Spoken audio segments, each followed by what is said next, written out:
اعوذ باللہ من الشیطان الرجیم بسم اللہ الرحمن الرحیم الحمد للہ رب العالمین والصلاة والسلام علی اشرف الانبیاء والمرسلین واہل بیتہ الطیبین الطاہرین اما بعد۔ سورہ مبارکہ بقرہ ترتیب تلاوت کے اعتبار سے قرآن مجید کا دوسرا سورہ، قرآن مجید کا آیتوں کی تعداد کے اعتبار سے طویل ترین سورہ یہی ہے کہ جس کے اندر بسم اللہ کے علاوہ 286 یعنی 286 آیتیں موجود ہیں۔ اس سورے کے آغاز میں بسم اللہ کے فوراً بعد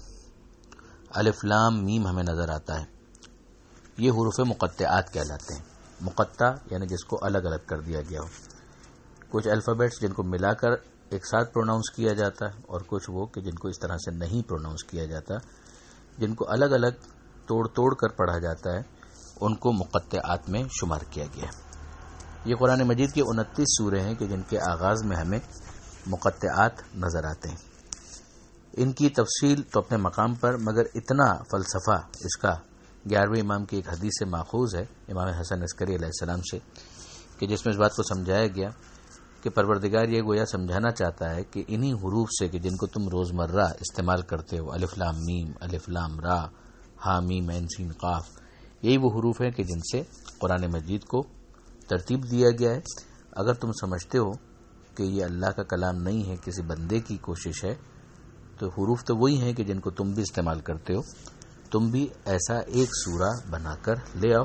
تو ہم اس دعوے سے دستبردار ہو جائیں گے کہ یہ اللہ کا کلام ہے۔ اس کے فوراً بعد ہمیں کتاب ہی کی عظمت کے بارے میں متوجہ کیا گیا کہ یہ وہ کتاب ہے جس میں شک کوئی نہیں ہے، لا ریب فیہ ہے۔ اب ظاہر ہے کہ قرآن مجید وہ ابدی معجزہ ہے جو پیغمبر اکرم صلی اللہ علیہ وآلہ وسلم کی رسالت کا قیامت تک کے لیے ثبوت ہے،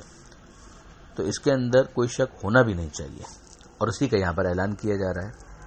اور پھر اس کے بعد پوری طاقت اور زور لگا کر کہا جا رہا ہے کہ ہدن للمتقین، کہ یہ کتاب ہدایت ہے صاحبان تقوی کے لیے۔ آپ کو یاد ہوگا سورہ فاتحہ میں یہی دعا مانگی گئی تھی کہ مالک ہمیں سیدھی راہ کی ہدایت کر دے، ایک دفعہ وہ سیدھی راہ مل جائے تو اس پر ثابت قدم رہنے کی توفیق عطا فرما۔ اب یہاں پر پروردگار عالم نے اس کتاب کو کتاب ہدایت قرار دیا۔ سورہ فاتحہ کے اندر ان لوگوں کا ذکر تھا کہ جن پر نعمت نازل ہوئی، یعنی نعمت ہدایت نازل ہوئی، تو کچھ افراد کا ذکر وہاں پر آ گئے۔ یہاں پر خود قرآن نے اس کتاب کو، یعنی اسی قرآن کو ہدایت کے عنوان سے پیش کیا۔ تو وہ جو حدیث ثقلین کے اندر جو دو باتیں آئی تھی کہ قرآن اور اطرت اہل بیت پیغمبر اکرم کے بعد، ایک طرح سے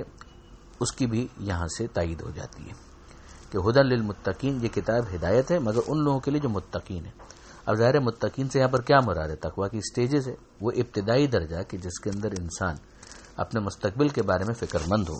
اس کو کہا جائے گا تقویٰ کا ابتدائی درجہ، جس میں پھر ترقی ہوگی اور انسان آگے بڑھتا چلا جائے گا۔ اگر ایک انسان اپنے مستقبل کے بارے میں فکر مند ہی نہیں ہے تو ظاہر ہے کہ پھر قرآن مجید گویا اس کے لیے کیا فائدہ دے گا جب وہ اپنے مستقبل کے بارے میں کوشش نہیں ہے۔ پھر پروردگار عالم نے اس پہلے گروہ کا تعارف کروایا کہ یہ کون لوگ ہیں۔ الذین یؤمنون بالغیب، کہ یہ وہ لوگ ہیں کہ جن کو غیب پر ایمان لانے میں کوئی تکلف نہیں ہے، یہ غیب پر ایمان رکھتے ہیں۔ یعنی وہ شخص کہ جو مثلا اس دنیا کے اندر ہی سب کچھ سمجھ رہا ہے اور اس دنیا سے ماورا کچھ بھی نہیں مان رہا، وہ غیب سے آشنا نہیں ہے اور وہ غیب کو قبول نہیں کرتا۔ قرآن ہدایت کے لیے پہلی شرط یہ قرار دیتا ہے کہ انسان اس دنیا کو محدود سمجھے اور یہ مانے کہ اس دنیا کے آگے بھی کچھ ہے، یعنی اس دنیا ہی کے اندر سارے معاملات ختم نہیں ہو جاتے۔ یہ دنیا پہلا ایپیسوڈ ہے جس کے ساتھ دنیا کے بعد کے معاملات جب ملتے ہیں تو پھر اس کے بعد پورا فلسفہ اور حکمت واضح ہوتی ہے۔ پھر پروردگار عالم فرماتا ہے کہ ان کی دوسری صفت یہ ہے کہ یہ نماز کو قائم کرتے ہیں۔ ایک نماز کو پڑھنا ہے، ایک نماز کو قائم کرنا ہے جس کے اندر شرائط وغیرہ کا بھی خیال رکھا جائے، اور پھر ماحول کے اندر بھی نماز قائم کرنے کا جذبہ موجود ہو، اقامہ جماعت ہو، ایک ماحول بنایا جائے گھر کے اندر بھی اور معاشرے کے اندر بھی۔ وَمِمَّا رَزَقْنَاهُمْ يُنْفِقُونَ، اور جو ہم نے ان کو رزق دیا ہے اس میں سے یہ خرچ بھی کرتے ہیں۔ اب ظاہر ہے کہ ایک طرف نماز قائم کرنا جس کا ابتدائی مفہوم تو وہی ہے کہ اللہ کے حقوق کو ادا کرنے کی طرف انسان متوجہ ہو، مگر اتنا ہی نہیں، جو اللہ نے رزق دیا ہے اس میں سے وہ دوسروں پر خرچ کرتے ہیں، یعنی حقوق عباد سے بھی غافل نہیں ہوتے۔ پھر اگلی صفت یہ ہے کہ اے حبیب جو آپ پر نازل کیا گیا اس پر ایمان لاتے ہیں، اور جو آپ سے پہلے نازل ہوا ہے اس پر بھی ایمان لاتے ہیں، چاہے وہ شریعتیں منسوخ بھی ہو چکی ہوں،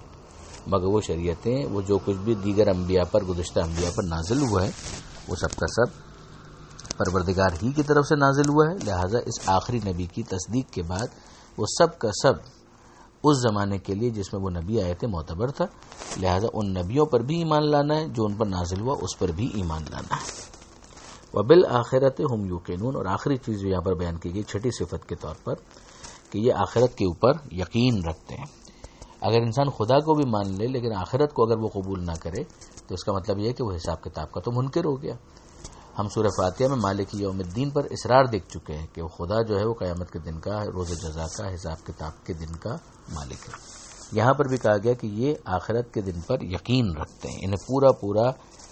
یقین ہے کہ حساب کتاب ہوگا۔ اب اس کے بعد ایک انسان اپنی زندگی کو بہتر بنانے کے لیے اور خدا کی مرضی کے مطابق ڈھالنے کے لیے اور زیادہ سنجیدہ ہو جاتا ہے۔ اولئک علی ھدی من ربہم واولئک ھم المفلحون، اب ان کے بارے میں تبصرہ ہے کہ یہی وہ لوگ ہیں کہ جن کے اوپر ان کے رب کی طرف سے ہدایت نازل ہوئی، اور یہی لوگ کامیاب ہیں۔ مانگی گئی تھی ہدایت جو سورہ فاتحہ میں بھی تھی، اور یہاں پر بھی ہدایت ہی کو بیان کیا گیا کہ یہ کتاب ہدایت ہے،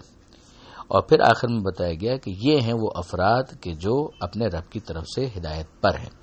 اب آپ نوٹ کیجئے کہ یہاں پہ جو لفظ رب آیا ہے، پالنے والا، اس سے ہمیں سمجھ میں آیا کہ پالنا صرف جسم کا نہیں ہے بلکہ انسان کی روح اور عقل، اس کی بھی پرورش پروردگار عالم کی ربوبیت کا، اس کے رب ہونے کا تقاضا ہے، اور انسان اگر اس ہدایت پر آ جائے تو پھر اس کی کامیابی میں شبہ ہی کیا ہو سکتا ہے۔ یہاں پر اس بات پر بھی توجہ رہے کہ پروردگار عالم نے ایک گروہ کا تعارف کروایا ہے یہاں پر، یہ گروہ ہدایت پروردگار کا قبول کرنے والا ہے، ہدایت یافتہ، جن کو بالآخر ہدایت ہو جائے گی۔ اس کے بعد ہم دیکھیں گے کہ اگلے صفحات کے اندر پروردگار عالم نے دو اور گروہوں کا تعارف کروایا ہے، کافروں کا اور منافقوں کا۔ کافروں کے اندر بھی وہ کافر کہ جنہوں نے کفر کو اختیار کیا ہے، پھر ان کی کچھ صفت بیان کی جائے گی، اور پھر ساتھ ساتھ دوسرا جو آخری گروہ آئے گا، یعنی متقین کے بعد کافرین اور کافرین کے بعد منافقین کے کچھ اوصاف بیان کیے جائیں گے، اور پھر پروردگار عالم کی طرف سے دعوت دی جائے گی کہ انسان خود اپنے بارے میں سوچے کہ وہ کس گروہ میں شامل ہونا چاہتا ہے۔ تو یہاں پر خلاصہ یہ ہوا کہ غیب پر ایمان ہو، نماز قائم کرنے کا جذبہ ہو، انفاق فی سبیل اللہ یعنی اللہ کی راہ میں خرچ کرنا، جو پیغمبر اکرم اس آخری رسول پر نازل ہوا اس پر ایمان، جو گزشتہ انبیاء پر نازل ہوا اس پر ایمان، اور آخرت پر یقین۔